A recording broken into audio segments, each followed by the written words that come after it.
আপনারা এখনো আসতেছেন না, কারণ হইল মাত্র আর 4 মিনিট টাইম আছে। আপনারা তাড়াতাড়ি এসে যান। আচ্ছা, যারা যারা কালেকশন করবেন তারা একদম যেহেতু এই যে দেখেন এই বছর আপনাদের নামাজ পড়তে আর একটু মনের ভিতর কি আনন্দ যাচ্ছে যে শুধু চট নয়, কর্তৃপক্ষ খুব একটা সুন্দর একটা কাজ করেছে। অর্থাৎ চটের উপর দিয়ে কি করেছে, কাপড় দিয়ে দিছে।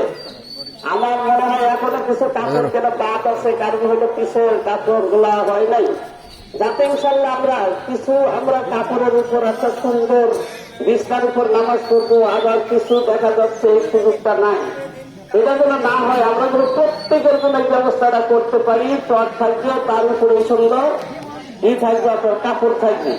সুন্দর কাপড়টা খুব পছন্দসই। অর্থাৎ কর্তৃপক্ষ যারা কিনছেন তাদেরকে আমি ধন্যবাদ জানাচ্ছি। আসলে খুব বিছনাটা আসলে এত সুন্দর হয়েছে যে নামাজ পড়তে যাতে একগ্রতা মনের ভিতর চলে আসবে। আল্লাহ তাআলা আমাদেরকে এই ব্যাপারে দান করার তৌফিক দান করুন। সকলেই আমরা একটু মুক্ত হস্তে দান করব। কারণ হলো এই কাজগুলো কি আল্লাহ বলছেন, সৎ কাজ করো, সৎ কাজের সহযোগিতা করো। এই কাজের ভিতর কিন্তু আমাদের প্রত্যেকেই সহযোগিতা করতে হবে, যাতে আগামী বছর করতে সামনে তো কয়েকটা দিন পরে, কয়েক মাস পরে আবার ঈদুল আজহা আসতেছে।